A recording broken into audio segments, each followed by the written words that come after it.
जय श्री राम दोस्तों। वाल्मीकि रामायण के अनमोल ज्ञान के चैनल एनलाइटमेंट एकोज़ पर आपका पुनः स्वागत है। हमारे पिछले वीडियो में हमने एक अद्भुत यात्रा की शुरुआत की थी।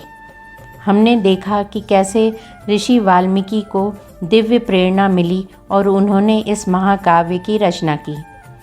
हमने जाना कि कैसे उन्होंने इस अनमोल ज्ञान को भगवान राम के पुत्रों लव और कुश को दिया, और हमने वो ऐतिहासिक पल भी सुने जब भगवान राम ने स्वयं लव और कुश को अपने महल में रामायण के अद्वितीय श्लोकों का पाठ करने के लिए आमंत्रित किया। आज हमारी यात्रा हमें अयोध्या के उस वातावरण या परिवेश की ओर ले जाती है जो इस महाकाव्य की कहानी के पीछे था। अयोध्या नगर राजा दशरथ का उपकारी राज्य समृद्धि और सामंजस्य की एक प्रकार की ज्योति के रूप में खड़ा था। यह एक ऐसा नगर था जिसमें भव्य महल, हरित बगीचे और जीवंत बाजार थे। राजा दशरथ के राज्यकाल में अयोध्या के लोग समृद्धि की दिशा में आगे बढ़े। यह एक ऐसा समय था जब सभी ओर खुशी, शांति और समृद्धि थी। अब चलिए हम अपनी दृष्टि अयोध्या के राज्यसभा की ओर मोड़ते हैं, जहां बुद्धिमान और धार्मिक मंत्री अपने प्रिय राजा के साथ खड़े थे। राजा के मंत्री बड़े ज्ञानी थे और वे बड़े ही निष्कपट, सत्यभाषी और राजनिष्ठ थे। हम आगे के सर्गों में इन अद्वितीय व्यक्तियों के गुणों और कार्यों के बारे में और भी गहराई से जानेंगे, जिन्होंने रामायण की इस गौरवशाली कथा में महत्वपूर्ण भूमिका निभाई है। तो प्रिय दोस्तों, हमारे वाल्मीकि रामायण के पन्नों में हमारी आगामी यात्रा के साथ जुड़े रहें, अयोध्या की धनी वाणियों के साथ जिन्होंने इसका भाग्य बदला। धन्यवाद कि आप हमारे साथ इस ज्ञानपूर्ण यात्रा में हिस्सा बने। एनलाइटमेंट एकोज़ को लाइक, शेयर और सब्सक्राइब करना न भूलें। हम आपको वाल्मीकि रामायण की आगे और भी रोमांचक कहानियों से जुड़े रहने की शुभकामनाएं देते हैं। जय श्री राम। 5वां सर्ग, राजा दशरथ द्वारा सुरक्षित अयोध्यापुरी का वर्णन। यह सारी पृथ्वी पूर्व काल में प्रजापति मनु से लेकर अब तक जिस वंश के विजयशाली नरेशों के अधिकार में रही है, जिन्होंने समुद्र को खुदवाया था और जिन्हें यात्रा काल में 60,000 पुत्र घेर कर चलते थे, वे महाप्रतापी राजा सगर जिनके कुल में उत्पन्न हुए। इन्हीं इक्ष्वाकु वंशीय महात्मा राजाओं की कुल परंपरा में रामायण नाम से प्रसिद्ध इस महान ऐतिहासिक काव्य की अवतारणा हुई है। हम दोनों आदि से अंत तक इस सारे काव्य का पूर्ण रूप से गान करेंगे। इसके द्वारा धर्म, अर्थ, काम और मोक्ष चारों पुरुषार्थों की सिद्धि होती है। अतः आप लोग दोष दृष्टि का परित्याग करके इसका श्रवण करें। कौशल नाम से प्रसिद्ध एक बहुत बड़ा जनपद है जो सरयू नदी के किनारे बसा हुआ है। वह प्रचुर धन धान्य से संपन्न, सुखी और समृद्धिशाली है। उसी जनपद में अयोध्या नाम की एक नगरी है जो समस्त लोकों में विख्यात है। उस पुरी को स्वयं महाराज मनु ने बनवाया और बसाया था। वह शोभाशालिनी महापुरी 12 योजन लंबी और 3 योजन चौड़ी थी। बाहर के जनपदों में जाने का जो विशाल राजमार्ग था, वह उभय पार्श्व में विविध वृक्षावलियों से विभूषित होने के कारण सुस्पष्टतया अन्य मार्गों से विभक्त जान पड़ता था। सुंदर विभाग पूर्वक बना हुआ महान राजमार्ग उस पुरी की शोभा बढ़ा रहा था। उस पर खिले हुए फूल बिखेरे जाते थे तथा प्रतिदिन उस पर जल का छिड़काव होता था।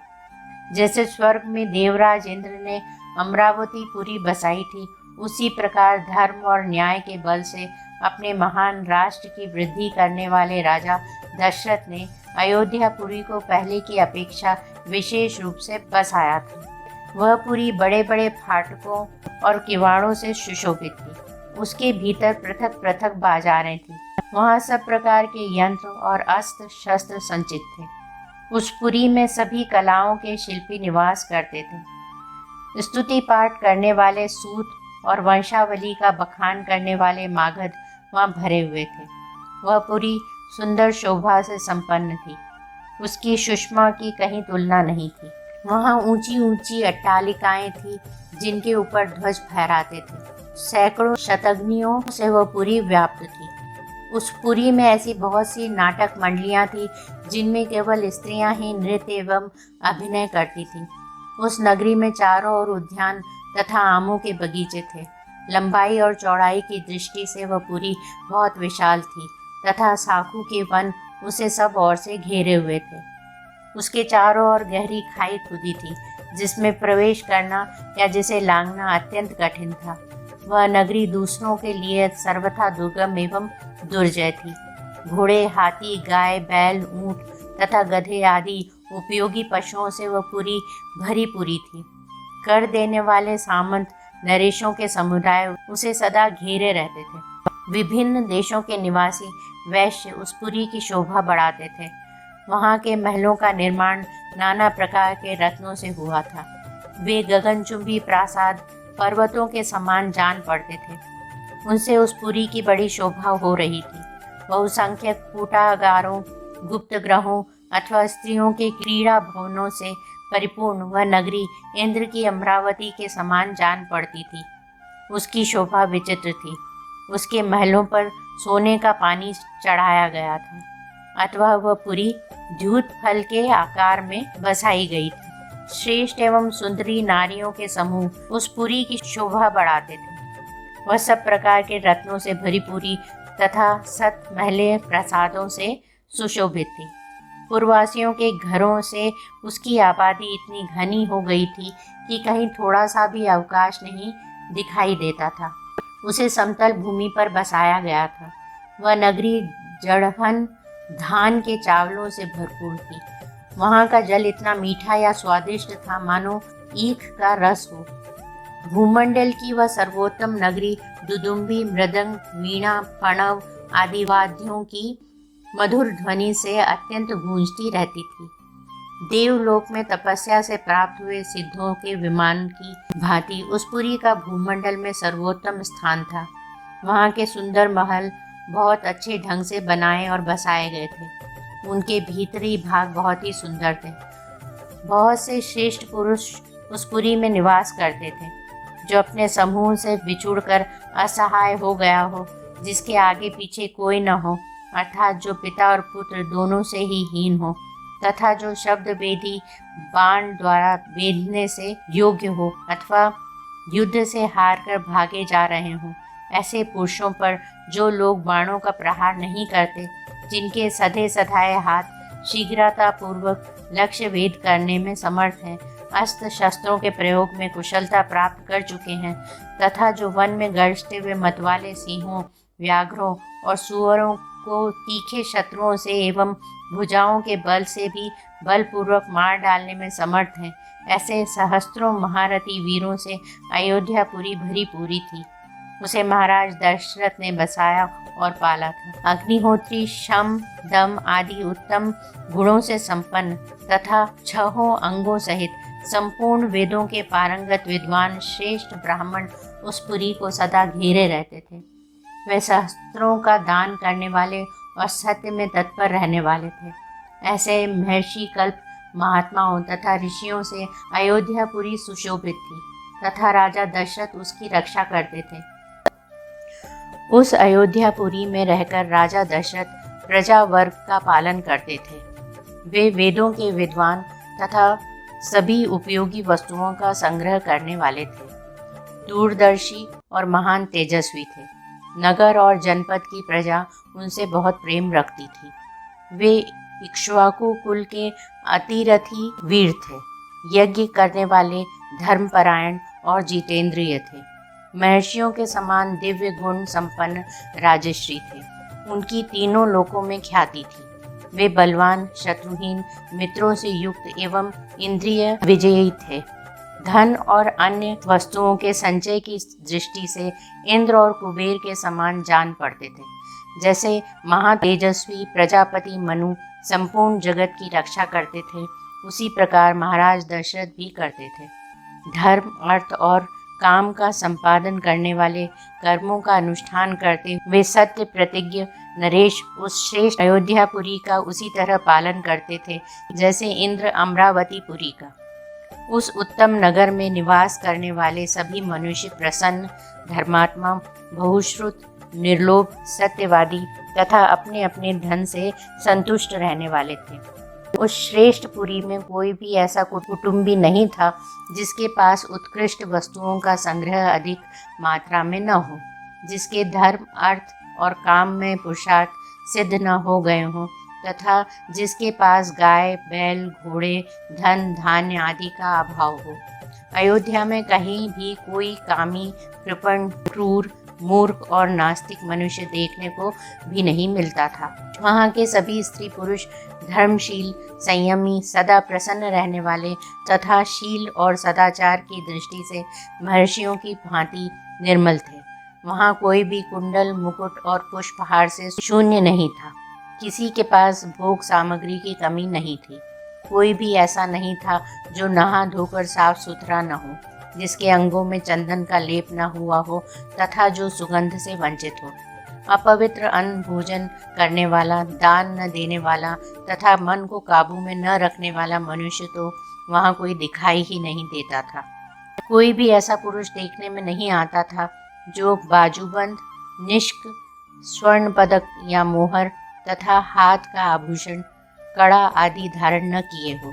अयोध्या में कोई भी ऐसा नहीं था जो अग्निहोत्र और यज्ञ न करता हो, जो शूद्र, चोर, सदाचार शून्य अथवा वर्ण संकर हो। वहाँ निवास करने वाले ब्राह्मण सदा अपने कर्मों में लगे रहते थे, इंद्रियों को वश में रखते, दान और स्वाध्याय करते तथा प्रतिग्रह से बचे रहते थे। वहाँ कहीं एक भी ऐसा द्विज नहीं था जो नास्तिक, असत्यवादी, अनेक शास्त्रों के ज्ञान से रहित, दूसरों के दोष ढूंढने वाला, साधन में असमर्थ और विद्याहीन हो। उस पुरी में वेद के 6 अंगों को न जानने वाला, व्रतहीन, सहस्त्रों से कम दान देने वाला, दीन, विक्षिप्त चित्त अथवा दुखी भी कोई नहीं था। अयोध्या में कोई भी स्त्री या पुरुष ऐसा नहीं देखा जा सकता था जो श्रीहीन, रूप रहित तथा राजभक्ति से शून्य हो। ब्राह्मण आदि चारों वर्णों के लोग देवता और अतिथियों के पूजक, कृतज्ञ, उदार, शूरवीर और पराक्रमी थे। उस श्रेष्ठ नगर में निवास करने वाले सब मनुष्य दीर्घायु तथा धर्म और सत्य का आश्रय लेने वाले थे। वे सदा स्त्री, पुत्र और पौत्र आदि परिवार के साथ सुख से रहते थे। क्षत्रिय ब्राह्मणों का मुंह जोहते थे, वैश्य क्षत्रियों की आज्ञा का पालन करते थे और शूद्र अपने कर्तव्य का पालन करते हुए उपर्युक्त तीनों वर्णों की सेवा में संलग्न रहते थे। इक्ष्वाकु कुल के स्वामी राजा दशरथ अयोध्यापुरी की रक्षा उसी प्रकार करते थे जैसे बुद्धिमान महाराज मनु ने पूर्व काल में उनकी रक्षा की थी। शौर्य की अधिकता के कारण अग्नि के समान दुर्धर्ष, कुटिलता से रहित, अपमान को सहन करने में असमर्थ तथा अस्त्र शस्त्रों के ज्ञाता योद्धाओं के समुदाय से वह पुरी उसी तरह भरी पूरी रहती थी जैसे पर्वतों की गुफा सिंहों के समूह से परिपूर्ण होती है। कंबोज और बाहिल्क देश में उत्पन्न हुए उत्तम घोड़ों से, वनायु देश के अश्वों से तथा सिंधु नद के निकट पैदा होने वाले दरियाई घोड़ों से, जो इंद्र के अश्व उच्चैश्रवा के समान श्रेष्ठ थे, अयोध्यापुरी भरी रहती थी। विंध्य और हिमालय पर्वतों में उत्पन्न होने वाले अत्यंत बलशाली पर्वताकार मधुमत गजराजों से भी वह नगरी परिपूर्ण रहती थी। ऐरावत कुल में उत्पन्न महापद्म के वंश में पैदा हुए तथा अंजन और वामन नामक दिग्गजों से भी प्रकट हुए हाथी उस पुरी की पूर्णता में सहायक हो रहे थे। हिमालय पर्वत पर उत्पन्न भद्र जाति के, विंध्य पर्वत पर उत्पन्न हुए मंद्र जाति के तथा सह पर्वत पर पैदा हुए मृग जाति के हाथी भी वहाँ मौजूद थे। भद्र, मंद्र और मृग इन तीनों के मेल से उत्पन्न हुए संकर जाति के भद्र और मंद्र, इन 2 जातियों के मेल से पैदा हुए संकर जाति के भद्र और मृग जाति के संयोग से उत्पन्न संकर जाति के तथा मृग और मंद्र, इन 2 जातियों के सम्मिश्रण से पैदा हुए पर्वताकार गजराज भी, जो सदा मदोन्मत्त रहते थे, उस पुरी में भरे हुए थे। 3 योजन के विस्तार वाली अयोध्या में 2 योजन की भूमि तो ऐसी थी जहां पहुंचकर किसी के लिए भी युद्ध करना असंभव था। इसलिए वह पूरी अयोध्या इस सत्य एवं सार्थक नाम से प्रकाशित होती थी, जिसमें रहते हुए राजा दशरथ इस जगत का अपने राज्य का पालन करते थे। जैसे चंद्रमा नक्षत्र लोक का शासन करते हैं, उसी प्रकार महातेजस्वी महाराज दशरथ अयोध्यापुरी का शासन करते थे। उन्होंने अपने समस्त शत्रुओं को नष्ट कर दिया था, जिसका अयोध्या नाम सत्य एवं सार्थक था, जिसके दरवाजे और अर्गला सुदृढ़ थे, जो विचित्र ग्रहों से सदा सुशोभित होती थी। सहस्त्रों मनुष्यों से भरी हुई उस कल्याणमयी पुरी का इंद्रतुल्य तेजस्वी राजा दशरथ न्यायपूर्वक शासन करते थे। इक्ष्वाकु वंशी वीर महामना महाराज दशरथ के मंत्री जनोचित गुणों से संपन्न 8 मंत्री थे, जो मंत्र के तत्व को जानने वाले और बाहरी चेष्टा देखकर भी मन के भाव को समझ लेने वाले थे। वे सदा ही राजा के प्रिय एवं हित में लगे रहते थे, इसलिए उनका यश बहुत फैला हुआ था। वे सभी शुद्ध आचार विचार से युक्त थे और राजकीय कार्यों में निरंतर संलग्न रहते थे। उनके नाम इस प्रकार हैं: दृष्टि, जयंत, विजय, सुराष्ट्र, राष्ट्रवर्धन, अकोप, धर्मपाल और 8वें सुमंत्र, जो अर्थशास्त्र के ज्ञाता थे। ऋषियों में श्रेष्ठतम वशिष्ठ और वामदेव, ये 2 महर्षि राजा के माननीय ऋत्विज पुरोहित थे। इनके सिवा सुयज्ञ, जाबाली, काश्यप, गौतम, दीर्घायु, मार्कंडेय और विप्रवर कात्यायन भी महाराज के मंत्री थे। इन ब्रह्मर्षियों के साथ राजा के पूर्व परंपरागत ऋत्विज भी सदा मंत्री का कार्य करते थे। वे सब के सब विद्वान होने के कारण विनयशील, सलज्ज, कार्यकुशल, जितेंद्रिय, श्री संपन्न महात्मा, शास्त्र विद्या के ज्ञाता, सुदृढ़, पराक्रमी, यशस्वी, समस्त राज्यों के सावधान, राजा की आज्ञा के अनुसार कार्य करने वाले, तेजस्वी, क्षमाशील, कीर्तिमान तथा मुस्कुराकर बात करने वाले थे। वे कभी काम, क्रोध या स्वार्थ के वशीभूत होकर झूठ नहीं बोलते थे। अपने या शत्रु पक्ष के राजाओं की कोई भी बात उनसे छिपी नहीं रहती थी। दूसरे राजा क्या करते हैं, क्या कर चुके हैं और क्या करना चाहते हैं, ये सभी बातें गुप्तचरों द्वारा उन्हें मालूम रहती थी। वे सभी व्यवहार कुशल थे। उनके सौहार्द की अनेक अवसरों पर परीक्षा ली जा चुकी थी। वे मौका पड़ने पर अपने पुत्र को भी उचित दंड देने में नहीं हिचकते थे। कोष के संचय तथा चतुरंगिणी सेना के संग्रह में सदा लगे रहते थे। शत्रु ने भी यदि अपराध न किया हो तो वे उसकी हिंसा नहीं करते थे। उन सब में सदा शौर्य एवं उत्साह भरा रहता था। वे राजनीति के अनुसार कार्य करते तथा अपने राज्य के भीतर रहने वाले सत्पुरुषों की सदा रक्षा करते थे। ब्राह्मणों और क्षत्रियों को कष्ट न पहुंचाकर न्यायोचित धन से राजा का खजाना भरते थे। वे अपराधी पुरुष के बलाबल को देखकर उसके प्रति तीक्ष्ण अथवा मृदु दंड का प्रयोग करते थे। उन सब के भाव शुद्ध और विचार एक थे। उनकी जानकारी में अयोध्यापुरी अथवा कौशल राज्य के भीतर कहीं एक भी मनुष्य ऐसा नहीं था जो मिथ्यावादी, दुष्ट और पर स्त्री लंपट हो। संपूर्ण राष्ट्र और नगर में पूर्ण शांति छाई रहती थी। उन मंत्रियों के वस्त्र और वेश स्वच्छ एवं सुंदर होते थे। वे उत्तम व्रत का पालन करने वाले तथा राजा के हितैषी थे। नीति रूपी नेत्रों से देखते हुए सदा सजग रहते थे। अपने गुणों के कारण वे सभी मंत्री गुरुतुल्य समादरणीय राजा के अनुग्रह पात्र थे। अपने पराक्रमों के कारण उनकी सर्वत्र ख्याति थी। विदेशों में भी सब लोग उन्हें जानते थे। वे सभी बातों में बुद्धि द्वारा भली भांति विचार करके किसी निश्चय पर पहुँचते थे। समस्त देशों और कालों में वे गुणवान ही सिद्ध होते थे, गुणहीन नहीं। संधि और विग्रह के उपयोग और अवसर का उन्हें अच्छी तरह ज्ञान था। वे स्वभाव से ही संपत्तिशाली, दैवी संपत्ति से युक्त थे। उनमें राजकीय मंत्रणा को गुप्त रखने की पूर्ण शक्ति थी। वे सूक्ष्म विषय का विचार करने में कुशल थे। नीति शास्त्र में उनकी विशेष जानकारी थी तथा वे सदा ही प्रिय लगने वाली बातें बोलते थे। ऐसे गुणवान मंत्रियों के साथ रहकर निष्पाप राजा दशरथ उस भूमंडल का शासन करते थे।